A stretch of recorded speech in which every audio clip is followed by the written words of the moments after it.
Evening. We are back to the study of the Spirit's book. We are on the last item of chapter 1, which is the vital principle. We still have some questions to go on this item. We stopped on question 64, so we're going to start on question 65. And Zoraida is going to read for us. Okay, we begin. 65. Does the vital principle reside in any bodies then we know?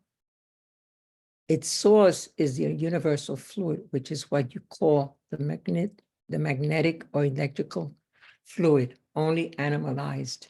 It is intermediary, the link between the spirit and matter. Okay, it took me some time to understand the question Kardec wanted to ask here. But I think what Kardec wanted to ask is if the vital principle, which we learned last week, is the fluid that animates any living organism, from the plants to the animals to the humans. Kardec wanted to know if the vital principle resides any of the bodies, or the physical or the spiritual, but the answer from the spirits is it doesn't reside anywhere. It's an intermediary. It's the link between the spirit and matter. So for the physical body, or for the living beings to live, they need the vital principle that comes from the universal fluid or the cosmic fluid. It is the universal fluid animalized here, right? Meaning it enters in the physical body, it animates the physical body when we talk about us humans, right?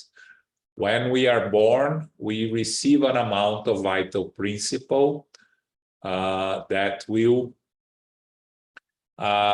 animate our physical body, and we will talk a little bit more about how it's used, and it can be replenished during our physical lives. Okay. Okay, 66. Yes. Is the vital principle the same for all organic beings? Yes, but adopted according to each species. This principle gives organic beings the power of initiating movement and activity. They are distinguished from inert matter by their ability to produce spontaneous movement. Inert matter can be moved, but it does not initiate movement. Okay, so the vital principle, the concept, comes from the universal fluid. It's the same, but of course, it needs to adapt to each species. The vital principle that animates a tree has to be different than a vital fluid that animates an insect, an animal, an elephant, and a human being, right? Because it's different characteristics, different amounts, and different needs of the vital principle for each of these organic beings. They are distinguished from inert matter by their ability to produce spontaneous movement. That's the organic beings, right? An animal, a plant, the human beings. When he said, the Spirit said, inert matter can be moved, means you can carry a rock from one place to another, but a rock doesn't start moving by itself, right? So that's an inorganic being. It doesn't move by itself. An organic being has the ability to produce spontaneous movement. Starts with the plants, the animals, and the humans. Okay? Okay. Number 67. Is vitality a permanent attribute of the vital agent, or is it only developed by the functioning of the organs? It is only developed with the body. Have we not established that this agent does not constitute life without matter? The union of the two is necessary for life to exist. A, is it correct to say that vitality is dormant when the vital agent is not united with the body? Yes, exactly. The organs of the body together form a mechanism that is impelled by their intrinsic action or vital principle residing within them. The vital principle is the driving force of organic bodies. While the vital principle compels the organs in which it resides, the functioning of those organs further develops and sustains the activity of the vital principle in the same manner that friction develops heat. Okay. So here's the question. Does the vital fluid or vital principle exists outside the organic beings? And the Spirit says that it only exists within a body. So whenever it's not in the body, we can say it's dormant, as they say here on item A, but it exists when it's united to an organic body. Outside of organic body, it doesn't have an independent life or independent existence. Exists in the dormant state or the latent state. Okay, so the vital principle, it's what animates the body.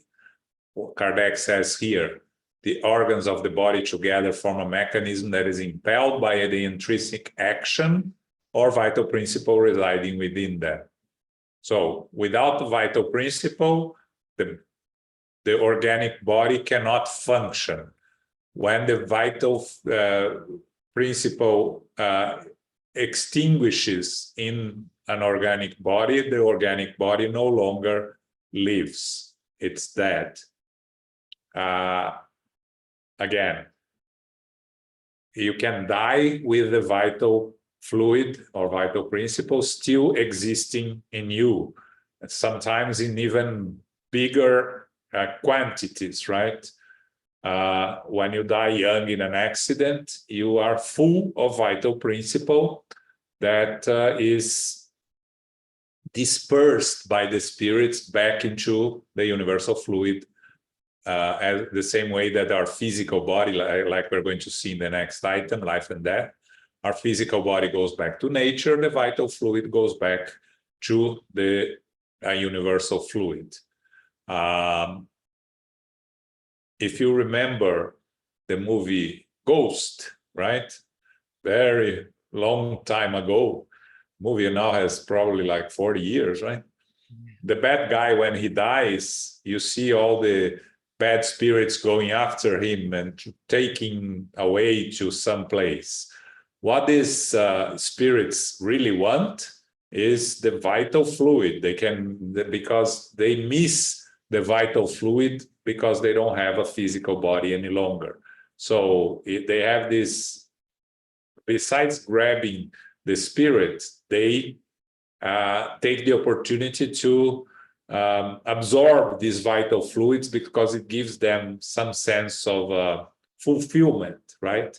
That's why protecting spirits will disperse the vital fluid if someone dies of a natural or accidental death.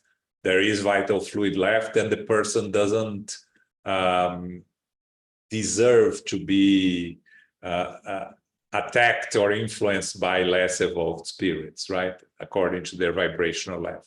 So it is described in the book Workers of Life Eternal, where we will have 5 cases of discarnation. There is one case that they describe to André Luiz exactly how they remove these vital fluids that are left in the physical body when the physical body dies.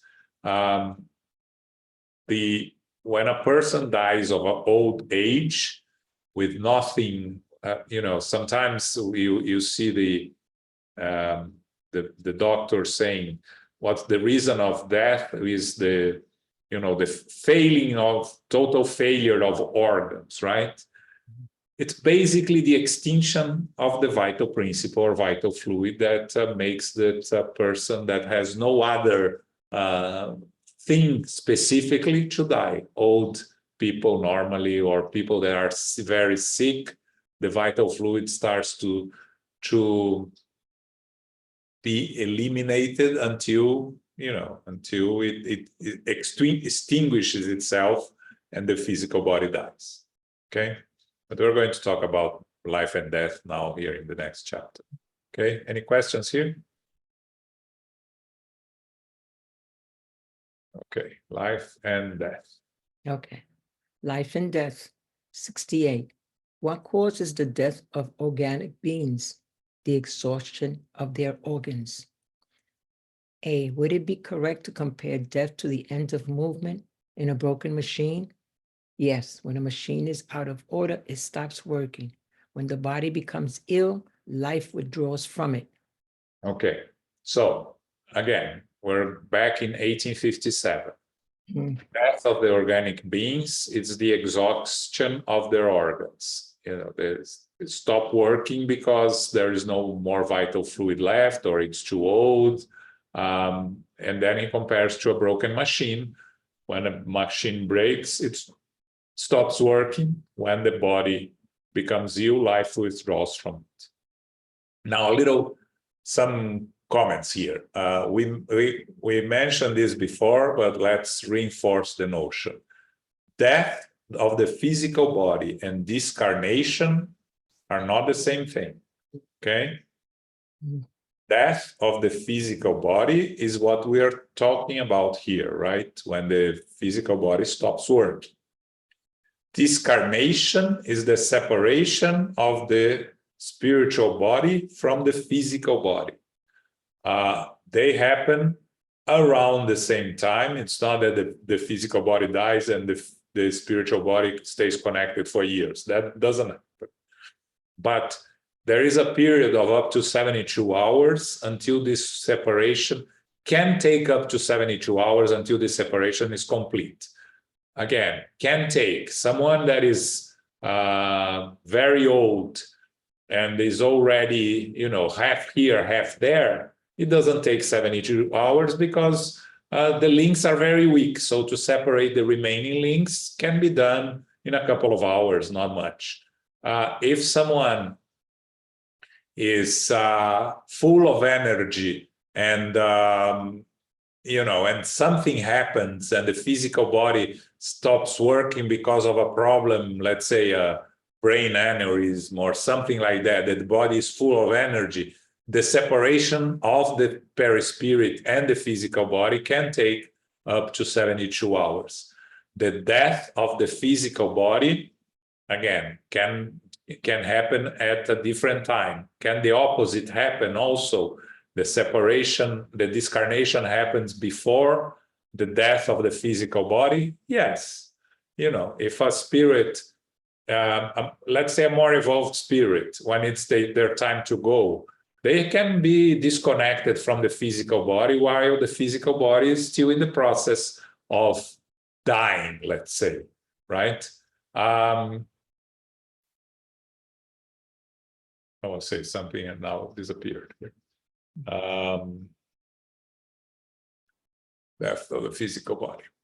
Oh, yes. I went to search for what science considers death of the physical body. Again, science doesn't talk about the spirit. They're talking about the physical body. And science has what they call clinical death, right? When the heart stops beating and there is no more blood pumping into the physical body. There is what they call clinical death, but you can resuscitate, which is not resurrection, right? You can resuscitate through machines and the body can start working again. So clinical death doesn't necessarily means the end of the life of the person. When the person, according to the latest advancements of science, the brain is dead, the brain stops working, right? Elmo is not here today to talk about what's the measure that they do. It's not an MRI, I forgot the measure they do to see if the brain is still working. When the brain no longer works, then it's when it's considered really that there is no coming back and the person is really dead. But this is science, okay? In Spiritism, we have two words. We have discarnation and we have death. We have the death of the physical body. The spirit is eternal, never dies. The spirit discarnates, which is when it separates itself from its physical body. Okay, we're talking about incarnated spirits and discarnated spirits, right? The process on plants and animals is not the same. It's a little different. Okay. An animal doesn't have a perispirit. It's a spiritual principle that animates an animal, and the spiritual principle, when it's a more evolved animal, the mammals, it's an individual spiritual principle, but the death occurs same way. When the animal dies, the spiritual principle moves on to the next stage of their evolution. Okay. Okay. Okay. Number 69. Why Excuse me. beings- Hold it.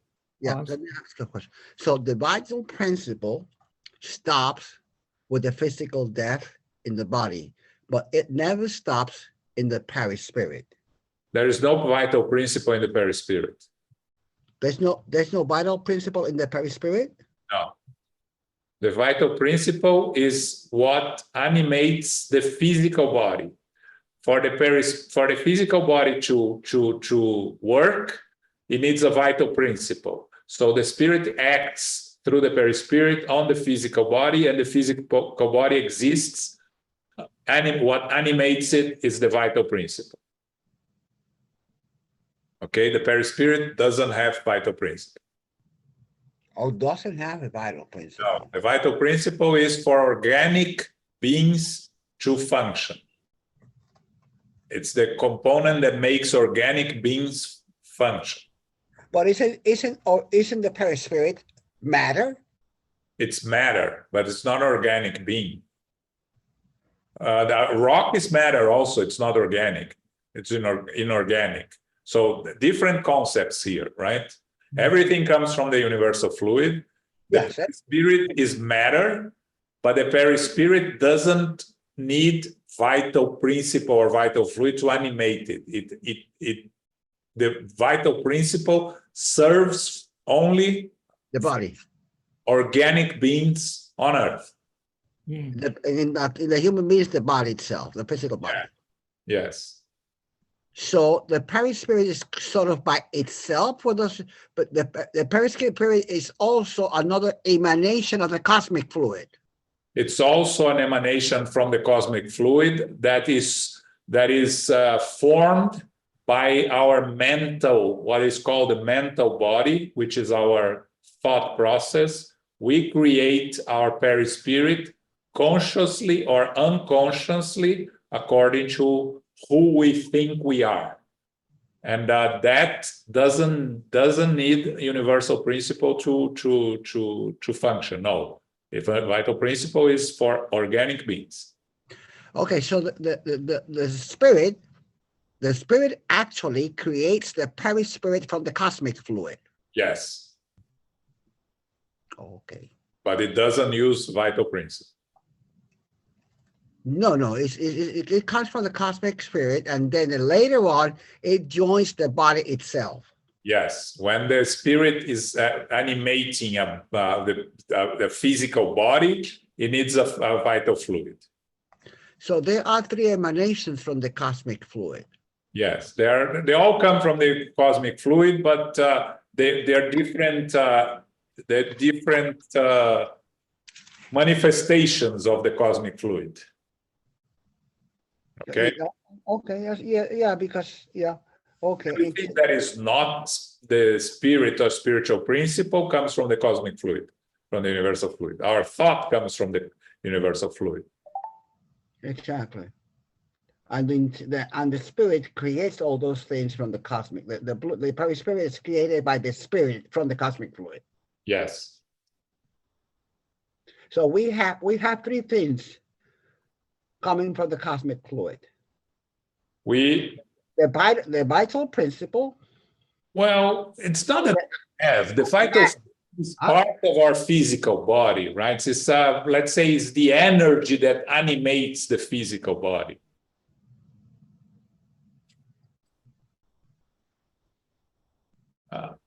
João, let me say something. Is this, how can you maybe explain then someone who is in a coma, who dies from a coma, or someone who is in a vegetation state, also dying from there? So is the vital fluid is in less it's still action. It's still there, but it's not 100% active and 100% in use. Yeah, well, when we try to gradations of the vital principle, it becomes a little bit complicated, right? Because an 8-year-old has a lot more vital fluid than an 85-year-old, right? Someone who is sick has less vital fluid. Someone who is sick, 30 years old and very sick, has less vital fluid than someone that is 60 and is healthy. So the vital fluid contributes to the conditions of the physical body. So when a person is sick, is very sick, the vital fluid is extinguishing itself. But again, we're going to see this later. The vital fluid can be replenished. Okay? Got it. Thank you. When you receive a magnetic pass, not the spiritual pass, the magnetic pass, what are you receiving? Vital fluid, right? Sure. Okay. Yeah. Okay, Paco. Okay, it's like I found here a chart that what's his name that used to be here? Julio. And I'm looking at it, and with your explanation, I'm getting kind of confused here. But I guess you clear it up, because then you're saying that the perispirit is created by the spirit from the cosmic fluid. Yes. So according to the chart that he had, well, everything comes from the cosmic fluid, but basically we have coming from the cosmic fluid, the perispirit created by the spirit, then we have the vital principle that comes from the cosmic fluid, and then we have the material principle, which becomes matter, and then from matter becomes animated and unanimated matter. Yes. And the one of them, animated matter has vital principle. Inanimated matter does not. Exactly. From matter, there are two, animated and unanimated. And the vital principle goes down to the animated matter, and then goes down to the body, and with the perispirit and the spirit, the perispirit plus the body is the human being. Yes. The vital fluid or vital principle is what make living beings be alive. Without the vital principle or vital fluid, we cannot be alive. We cannot be alive. It's inanimate matter. And as a physicality. Yes. As physicality. As a physicality, organic bodies, inorganic bodies, right? So now, why the physical body decomposes? There is nothing more animating it.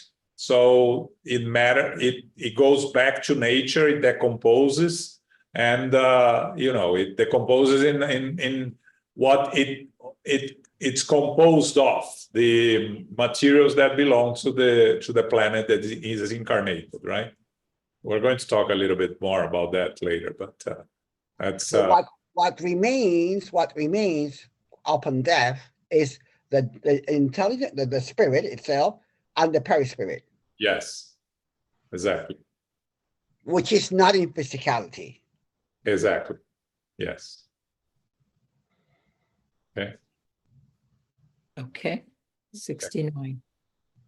Why is an injury to the heart more likely to cause death than an injury to any other organ?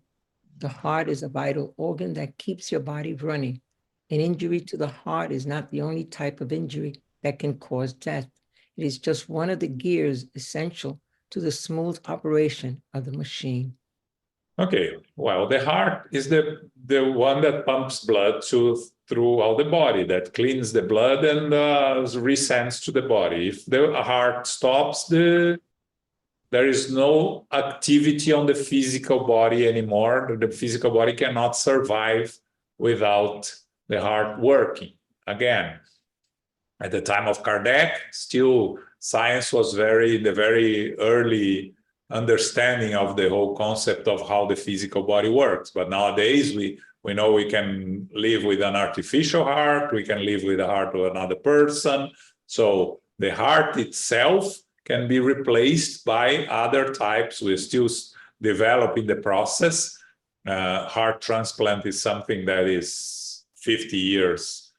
First one was in 1969, so it's some 55 years. That was in Brazil. No, that was South Africa.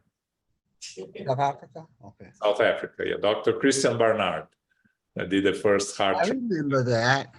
Yeah. But there was somebody from Brazil also. Not that I remember. Well, after that, heart transplants became popular everywhere, but the first one was in South Africa.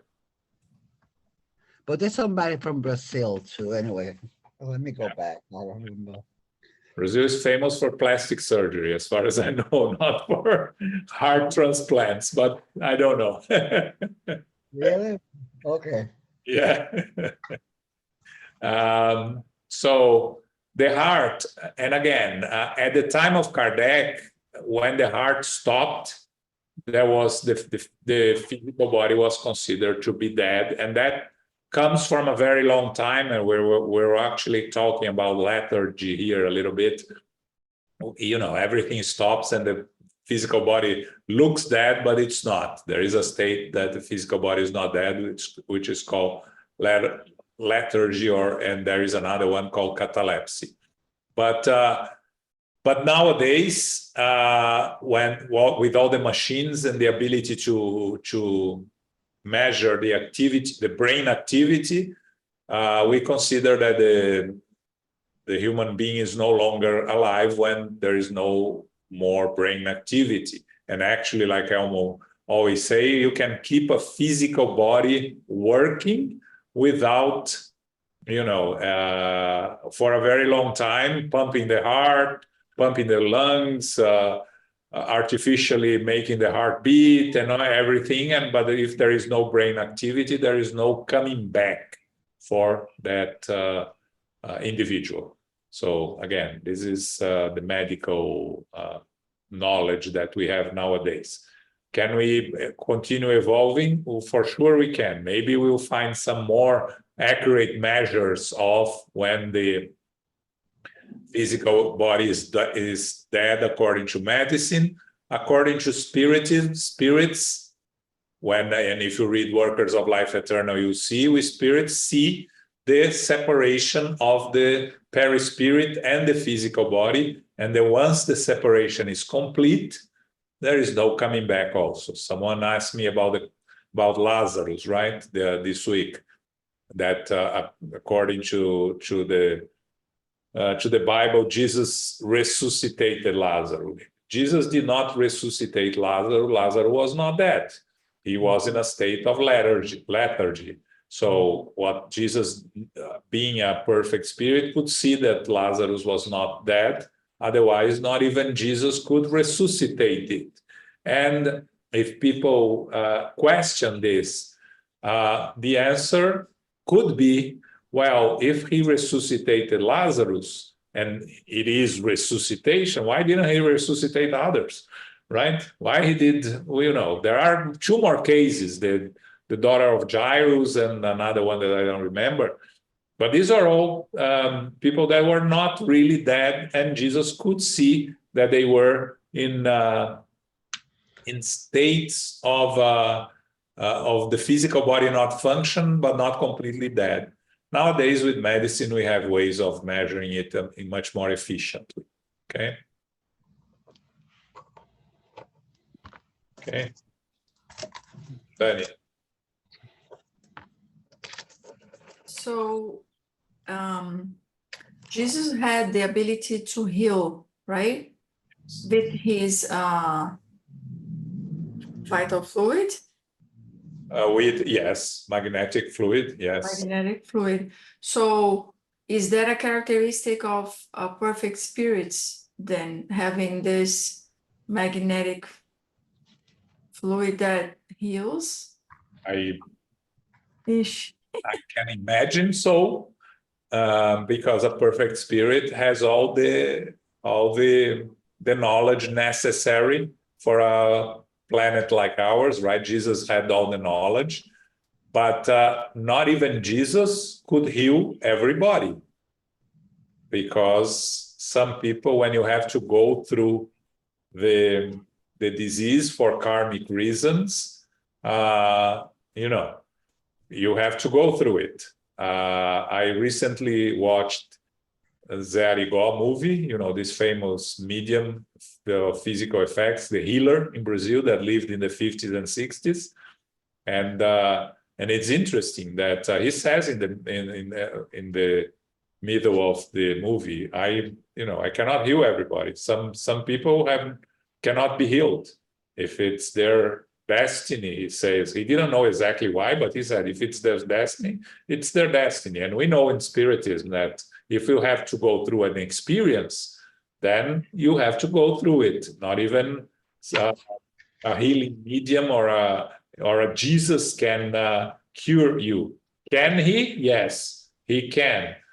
But there are other factors in play that will prevent. And otherwise, Jesus would be curing everybody that he came across. And we don't see any report of Jesus healing everybody that we saw a lot of healings from Jesus, yes, but not everybody, right?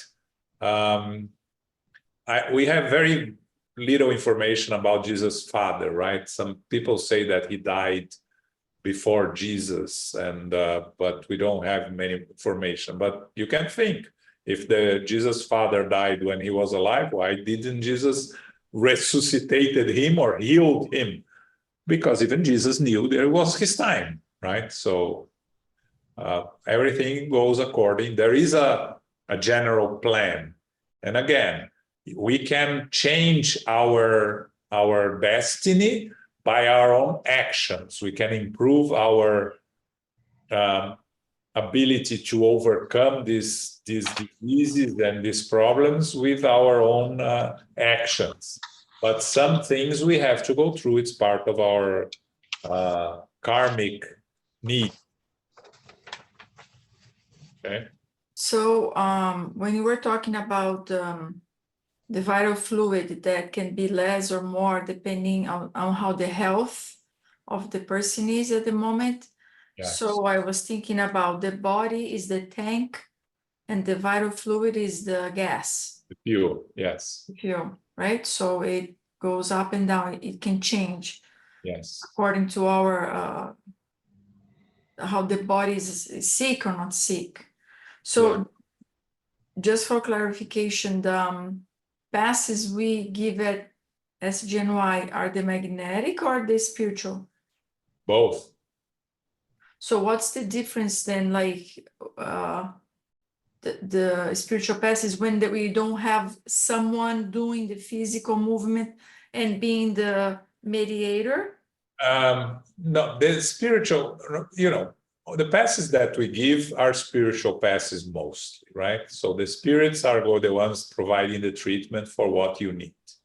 Now, some pass givers have the ability to give some what we call magnetic energies. Some pass givers have more magnetic energies than others, right? So normally these pass givers are going to give the mixed passes, as we call. some of them and some of the spiritual. Now, if you are here seated and we are doing what we call the general passes, not individual passes, and you need to receive some magnetic energies, the spirits can provide them, transferring from me to you if I have in excess and I can provide. So it's not because you didn't go and sit in a specific chair in front of a pass giver that you're not going to receive it if you need to receive. And actually can be the other way around, right? Chico, there is this famous lady that went to Chico and said that she was tired, she was feeling bad and everything. And then Chico told her, come here and give me a pass. And then the spirits described that she was there giving Chico a pass and all the energy was coming from Chico to her. So again, we are here trying to do our best to not interfere with the spirits, to be better vessels for the spirits to use us in any way they need. So, but normally it's a mix of spiritual and magnetic passes, and but mostly spiritual. Again, you heard of Reiki, right? Reiki is magnetic passes, right? What is Reiki? It's magnetic passes, replenishment of vital fluid. Right? So this ability, like some people have more, use the term magnetic fluid in others. So this is not a matter of having the tank more full or less full. It's the characteristic of the person's to give vital fluid. Yeah, the person to give what they have. And again, if the person is sick, they shouldn't be giving because their vital fluid is Depleted. Depleted. Yes, that's the word. So, but the same way there is mediums of physical effects, right? That can give more ectoplasm than you are a medium, but you are not a medium of physical effects. You cannot donate a lot of ectoplasm. You can donate some, but not a lot. You cannot produce physical phenomena, right? It's the same thing. The vital fluid, some people can donate vital fluid like the ectoplasm and more than others. And that's why they are used by the spirits for those that need replenish. When you are receiving spiritual passes, you are not replenishing the vital fluid. You're just harmonizing the energies between the spiritual and the physical body.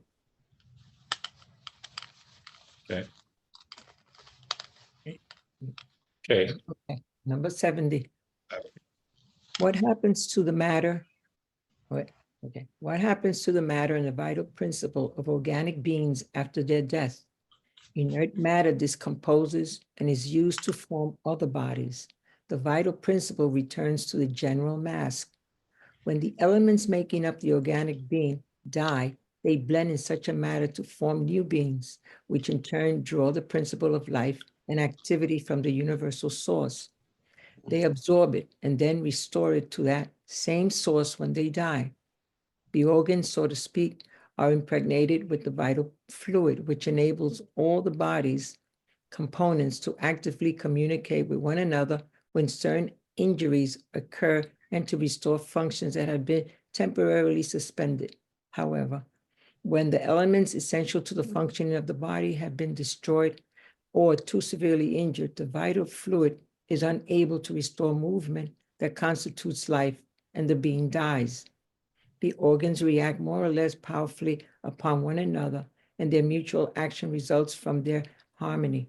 When this harmony is destroyed or disrupted in any manner, their function ceases just as a machine stops when its essential parts are out of order, or as a clock stops when its gears are worn out or accidentally broken, and in which there is no longer any motive force to keep it running. Okay, we have a better example of life and death in an electric device. The device, like all natural bodies, contains electricity in a latent state. But the electrical mechanism is only manifested when the fluid is set in motion by a special cause. When this movement is induced, the device is said to become alive. But when the cause of the electrical activity ceases, the mechanism ceases to occur and the device is once again inert. Organic bodies are like an electrical device in which the movement of the fluid produces the phenomenon of life, and in which the culmination of that movement results in death. The quantity of vital fluid present in all organic beings is not the same.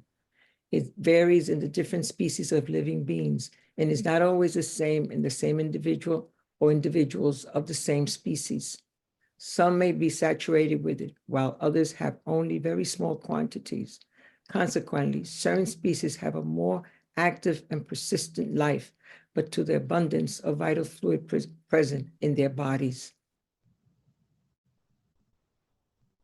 Okay, the vital fluid contained in a given organism may be exhausted and become insufficient to support life, unless it is renewed by the absorption of substances that contain it.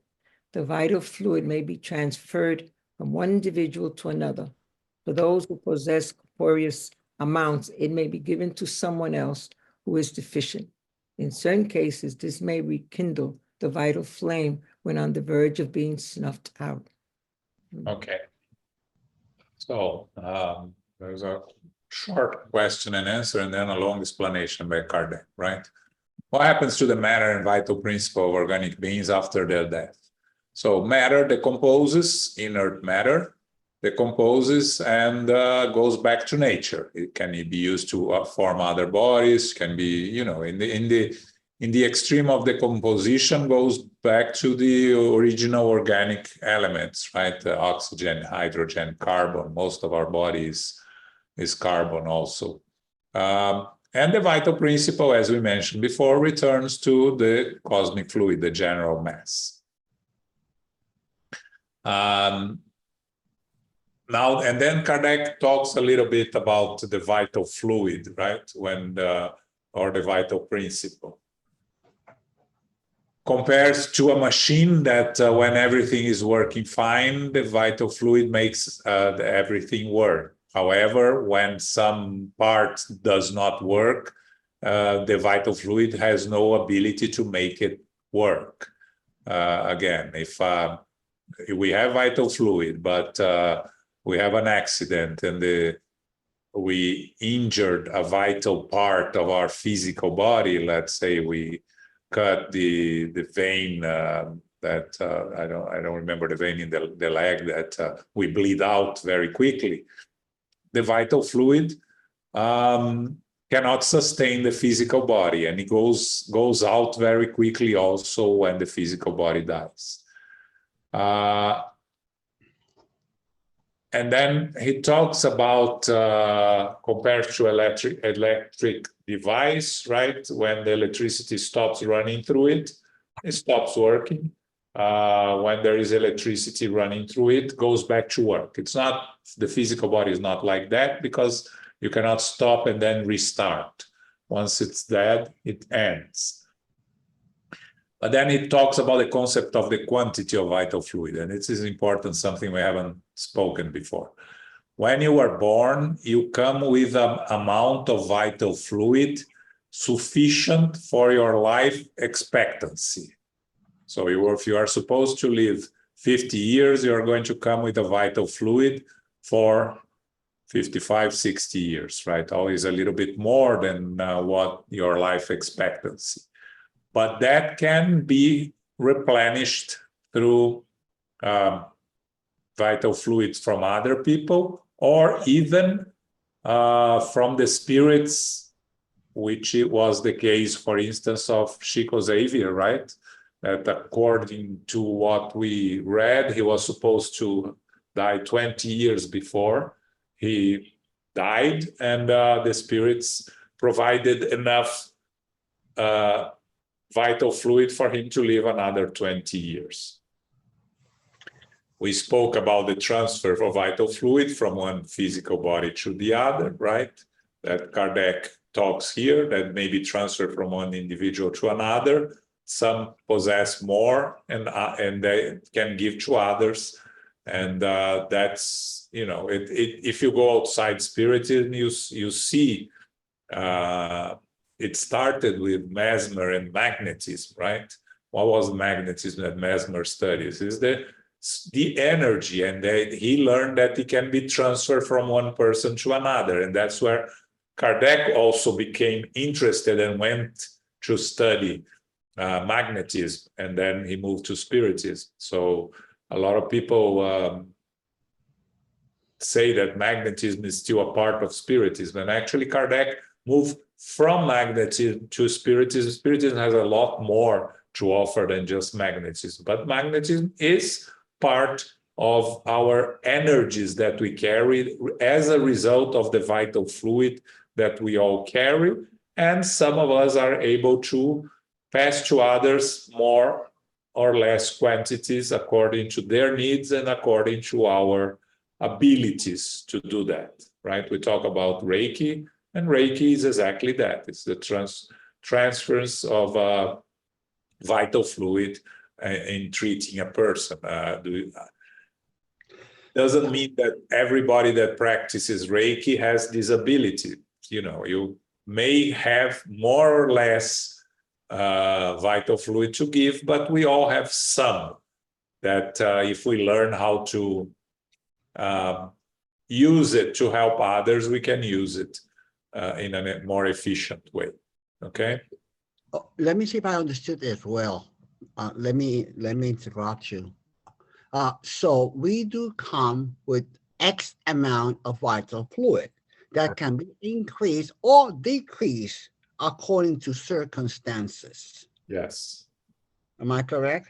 you're correct. Okay. So how you increase? You increase by, you know, by acting in the right path and being in need of having it. The spirits may provide it to you from others or even from nature, replenish your vital fluid. Again, they cannot give the amount that we had when we started the life, our physical life, but they can replenish in a way. How can you waste your vital fluid? I think we can imagine, you know, if you smoke, if you drink, if you An active alcoholic would be mitigating or decreasing the X amount of vital fluid that. correct. Okay, that's why usually in self-help programs, when it's interesting because they usually say it's another lease on life that we're given. Yes. Quite interesting. So Yeah. I'm relating this to the cosmic fluid, the vital fluid. Yeah. When you do physical exercises, you get tired. You use a lot of energy, but you are not replenishing your vital fluid because you are actually helping your physical body to become more efficient, let's say. You're replenishing that. You're Yeah. replenishing the vital fluid.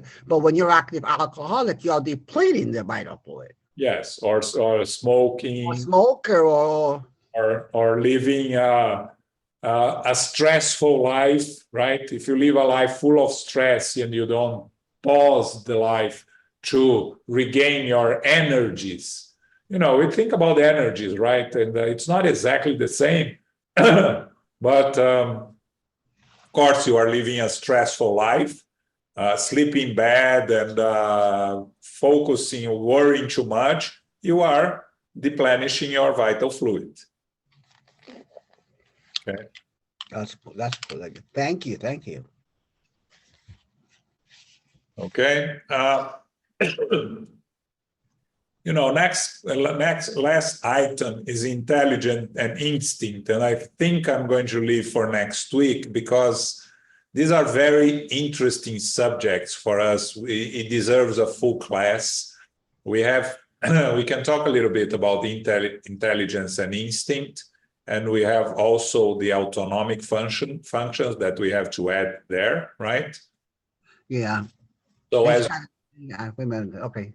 as we go through the the mineral, vegetable, animal, and human phases, we are adding these things to us, the eternal spirit. We start with the aggregation, disaggregation in the animal phase. We move to the autonomic functions in the vegetable phase, but already with some instinctive behaviors, right? So when a plant moves towards the sun, that's not autonomic, that is instinctive.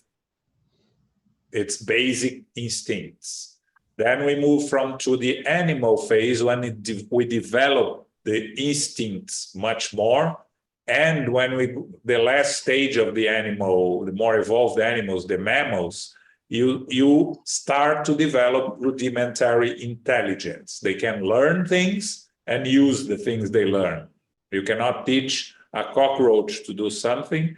You can teach a cat or a dog, and they learn, a horse, and they learn. So they have, most of what they have is instinct, but they have some rudimentary intelligence, because the transition from one kingdom to another is never abrupt. It's always, you have the plants that eat animals, right? So they are becoming animals, the carnivorous plants, right?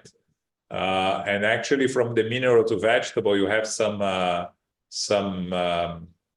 inorganic beings that have some organic characteristics. I read about them the other day. I completely forgot what they are, but you do also have the transition. And when I read, I said, oh, here is the transition from mineral to vegetable. And from animal to humans, of course, we have animals that are closer to humans than others. But I think we need to go a little more deeper into that, and we're going to leave it for next week. Okay? How are we going to define intelligence? That's a good one too. Yes, we leave it for next week. Okay. Where does it come from? It says here. And then the second question is, what is the source of intelligence? We're going to go there also. Universal intelligence. Wow. Yes. Okay. So we have a couple of announcements. The first one is that there will be no book club this coming Wednesday, the 20th. So we don't have a meeting on Wednesday. On Saturday, the lecture we have by the United States Spiritist Federation is by Alba Morales, and she's going to talk from Baltimore, and she's going to talk Emmanuel, the story of the spirit that found Jesus. And we saw him as Publio Lentulus in the book 2,000 years ago, and then the other books. And those that read the books know that how did he find Jesus, but it's a very interesting lecture. Psychology and Spirituality from tomorrow, it's at 7 p.m. Because we changed time here. So this tomorrow at 7 p.m. a new episode of Psychology and Spirituality. This Sunday, we are going to study the Medium's book, and we are going to start the second part of the Medium's book when we go really into mediumship more deeply. The first part was more of an introduction to Spiritism/mediumship. What page was that? What? The spirit books. What chapter? The second chapter? No, the Medium's book on Sunday. It's the book 2 of the Medium's book. The Medium's book has book 1 and book 2, and we're going to start book 2 of the Medium's book. Okay. Part 2 or book 2. Okay, on Sunday, 11 a.m. Okay. Zoraida, can you do our final prayer? Of course. Yes. To our beloved Father, our spiritual benefactors, our guardian angels, As we come to the end of our studies today, we give thanks for the lesson given here today, the vital principle, the organic and inorganic beings, and life and death. We ask as we leave here today to understand it, continue to study it, to help us understand who we are and why we're here. May we continue to be inspired, learning most important, into practice in our daily lives. We especially continue to pray for our brothers and sisters who are in harm's way throughout this war that continues. We pray to surround them with strength and courage, to all who are suffering, the homeless, the hospices, for those that are in hospitals and are so much in need. We pray for SGNY and all Spiritist centers that continue to inspire us with Spiritism. We are so grateful and we thank you, dear Lord. We thank you for the United States Spiritist Federation, United States Spiritist Council, that we continue to study throughout the week in our study groups. And as we leave here today, to continue to keep ourselves in prayers in our homes, our families, and those that are in need. We thank you, dear Lord, and ask as we leave here today, be able to return again next week to continue our studies. We thank you. We ask permission to close our meeting tonight. So be it.